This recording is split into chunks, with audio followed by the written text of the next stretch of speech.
Hey everyone, so first of all, a very happy 2021. My hair is so long I can't even see anymore at this point. But in today's video, we are going to go over some styles that you can use to build in, and I'm gonna just explain some styles to you and see if there's anything that you like to build your house in. Now, we did get a lot of updates that improved building in Bloxburg a lot, so that's why I got inspired to make this video. A lot of people are confused as to what kind of styles they can use for their builds, and today we're gonna go over some of them. Of course, I'm not gonna do every architectural style that has ever existed. I'm just gonna do the ones that are the most common and mostly used in Bloxburg and can be used in Bloxburg as well. So the first style that we start with is the Victorian architecture. Victorian architecture is a very, very detailed style and stems from the British, I think, in the Victorian era, obviously. And it's basically a style that is very detailed. That's back when people built their own houses and actually spent a lot of effort onto them. There's a lot of hidden details in those houses, and I will include some pictures, of course, in the video. It's mainly based on towers and wood mixed with lead paint, which is not so healthy, but it's back when the first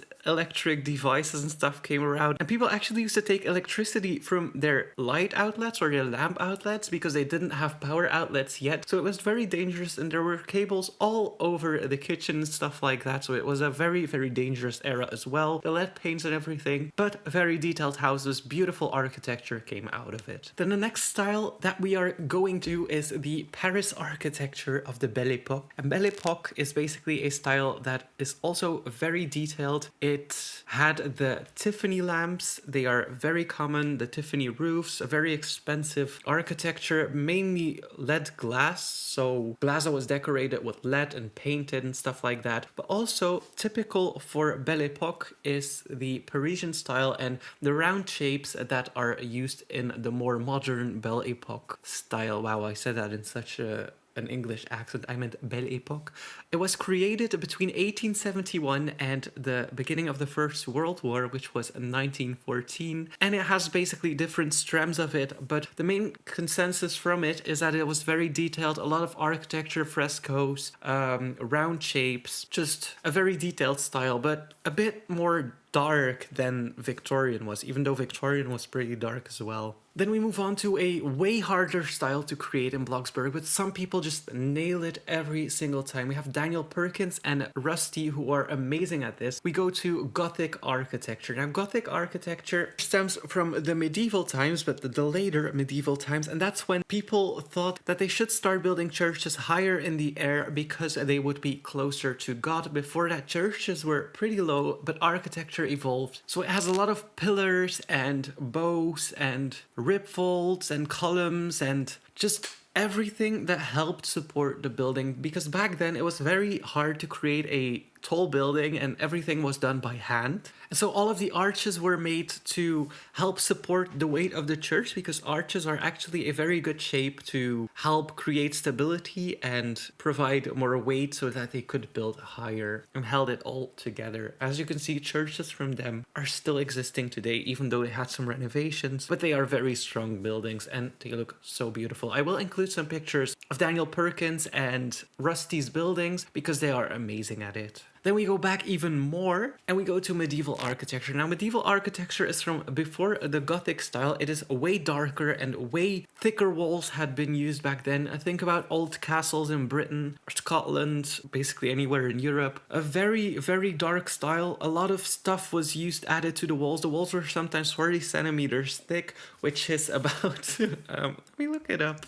Which is about 16 inches thick, so those walls were very thick. The windows were very small. They didn't have glass yet, so the windows were just open holes. There wasn't electricity or running water, so they used a pit in the ground to do their duty. And yeah, it's an old style. A lot of pillars were used, but a way darker style than Gothic is. And everything was built a bit lower because they didn't have so much knowledge of architecture yet to build up way high. So everything was just basically very thick and dark, and no glass windows were used. Normal houses were very small, But then the second floor used to be a little bit bigger because then people would pay less for the ground they were on, and the second floor was a little bit taller, and they used cows or other animals to keep their houses warm, which is a fun fact. But that's why medieval streets have like these things on the second floor that pop out a little bit, which make it even more narrow in the street. And then also people used to, like, when they did their duties, they used to pour it out on the street. So the streets usually had a dent in the middle, and that's where all the sewage ran through. So it wasn't the best time, but it has some good architecture. Then we go a little bit into the future, and we go on to colonial architecture. Now, colonial architecture kind of has a dark name behind it because of the colonial, but in the colonial times, a lot of influences were taken from different countries that colonized other countries, and so it's a mixture of European, Spanish, Southern American. It really depends on where you are, but colonial is a very static type of building, and sometimes a lot of decorations are used, but mainly I'm thinking about McMansions like in the US, just like houses that don't completely have a full style, but are blended in with different types of styles. And colonial is basically that. It's basically big houses inspired by mostly European buildings, but bigger or just a tad different. And colonial is a very beautiful style, but I just don't like the history behind it because it's basically Europeans trying to enforce their architecture onto other people or other countries. But it has some beautiful houses. Then we go on to cottage, and cottage is a British style known for using a lot of beams. Think about these fairy tale houses that you see with a lot of greenery around it, and then wooden beams in the walls and stuff like that to support the house. It's basically something like that. Straw roofs tend to be used a lot in cottage. Now, the modern cottage, they tend to use like roof tiles, but older styles of cottage tend to go to like straw roofs, and then the little windows on the second floor and stuff like that. So a very, very cozy style. Not too many big houses in cottage have been made. It's usually like a smaller, compactor style. That's basically from during the industrial era where there wasn't a lot of people, and then suddenly there was a big baby boom and a lot of people needed houses, so cottage was from back then, and it's a very attractive style in my opinion, and I kind of like the small houses. Now you also have Swedish cottage and Norwegian cottage, but then we go to the next style, and that is Scandinavian architecture. So Scandinavian architecture basically falls under cottage as well, but it's more like red houses from wood with white pillars on the side. It doesn't have as many wooden beams in the walls and stuff like that. It's basically a small style linked to minimalism, which I will get to later, because Scandinavian style is known for being a little bit minimalistic, using only 3 or 4 colors in the entire interior. The outside of the houses is usually painted red because there was a lot of copper in Scandinavia, and people used to make paint from copper, and that's why most of the houses were red and are still red to this day. Although you do have a lot of yellow and blue Scandinavian houses as well. And then moving on to minimalism. Minimalism is based on space efficiency, and with that I mean you plan out the rooms instead of what your house looks like. If you want a house with 2 bedrooms, you plan out how big you want them to be. It's usually based on cubism,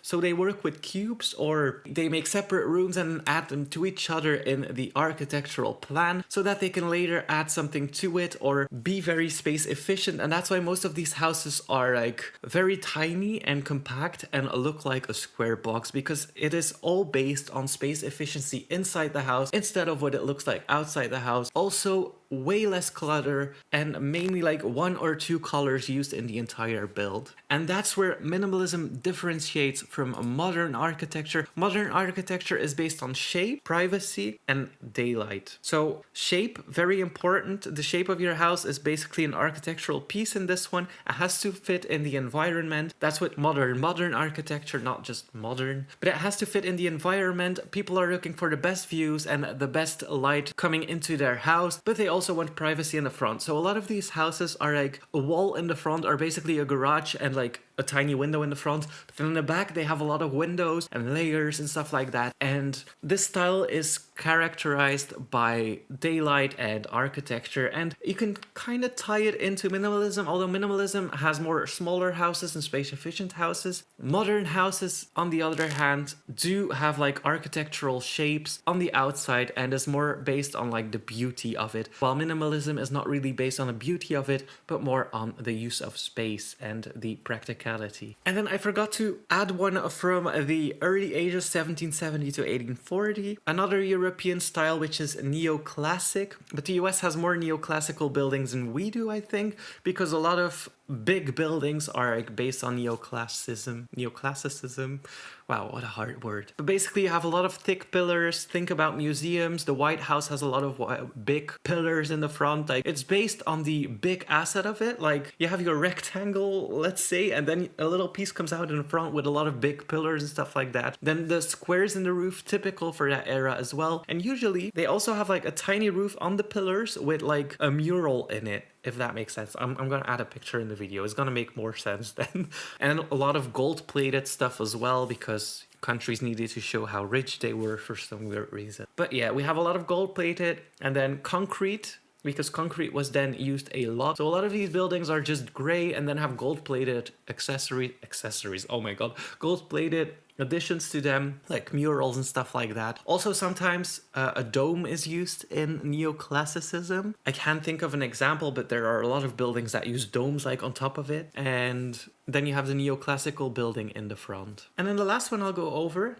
is closer to home, and that is the architecture of the Netherlands. That is such a cute architecture. It's basically, think about Cottage, but mixed with minimalism and Scandinavian architecture. Is basically a mixture of all of those. These houses are very space efficient and built very, very tall up in the sky. People used to live on top of each other, but not in large apartments. As a lot of you know, we don't really have skyscrapers in Europe because everything is so old and from an older time, and people couldn't build skyscrapers back then. And now we have a lot of rules implied as to why people shouldn't build skyscrapers. Now, anyways, back to the Dutch style. It has a lot of colors based on Scandinavian architecture. So we have green, blue, reds, yellows, and then usually there's like a stepped roof or a detail on the roof that makes it special. But also on the highest floor, there's usually a door and like a hanger, and almost every floor outside had like a door, or the top floor had a door or something like that. And that was because of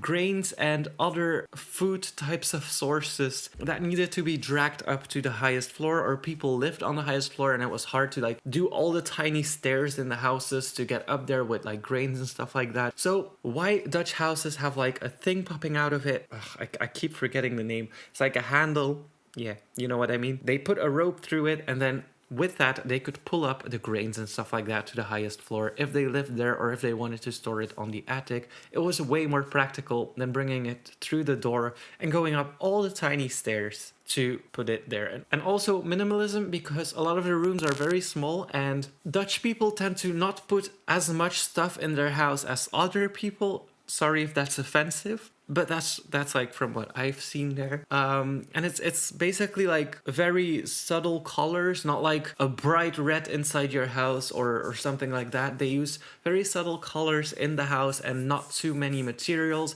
They tend to add like a plant or something, but not just cluttery to add cluttery. So it's very practical and very useful. And I think that was the last style I'm going to mention. Of course, there's a lot more styles that you can use to build, but I did want to go over some of them, because if some of you need inspiration to build, this is definitely like some help to you, I hope. And yeah, just look up the style you like the most and see if there's like a house that you want to build. And that's like usually where I get my inspiration from, just looking up styles and then finding a house that I want to build and making it my own. Of course, I'm not just blindly copying something, but I do get inspiration from like colors and then the shape of the outside of the building. The inside of the building I always do myself because I don't like to copy floor plans, but usually I just get inspiration from like a window or something like that. It's usually something very small, and then I draw my own house with the inspiration that I got. So I hope it helps you in that sense. That was it for today, guys. Thank you so much for watching. Hit that like button and please subscribe.